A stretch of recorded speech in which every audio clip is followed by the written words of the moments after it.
A lot of you in my previous video on my shopping haul in La Comer here in Mexico are making comments about like, how do you afford this? You must be rich, blah, blah, blah. So I'm going to give you guys kind of an overview on what I do and how I afford my lifestyle. But I'm also going to touch on a few things that might make some of you uncomfortable about, you know, middle class and poverty and all that shit here. First off, this is not to discredit the fact that there is a lot of poverty in Mexico, a lot.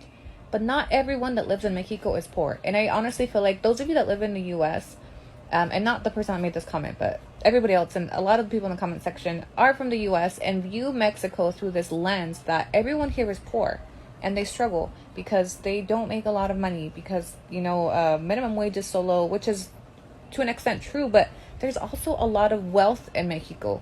There is a middle class in Mexico. So I'm going to tell you guys what I do and how I get by out here. Now, before I tell you where I'm currently at, I have to tell you where I started, because even before my platforms, I lived a very similar lifestyle. I think a lot of people jump into my platform like today and they're like, oh, she makes money off the blue page. She does this, she does that, which is true today. But even before I became a content creator on TikTok and YouTube, everywhere else, I had a simple 9-to-5 job that was my only source of income. I earned between $9 to $12 an hour working for US-based companies. And I sustained the same level of lifestyle that I have now.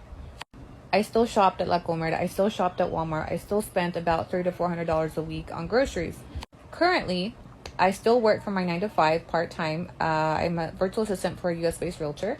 I'm a content creator. I have a blue page. I have YouTube. I have Patreon. I have multiple sources of income at this point, which does allow me to live a more privileged life than people who were locally raised here, in my opinion. But even then, there are a lot of people who were locally raised that are very wealthy.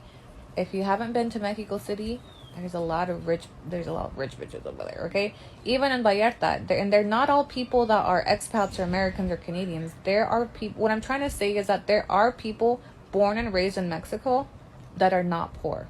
And now I'm not going to get into percentages of how many people live in poverty, how many people live in wealth.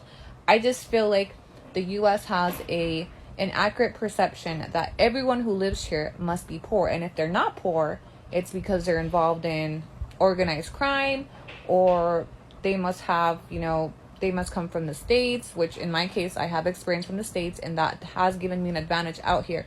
But it's not that case for everybody. Like, there's people here who have careers, who, my entire family lived in a small pueblo, and they have never lived in the States, have no desire to, and they are well off.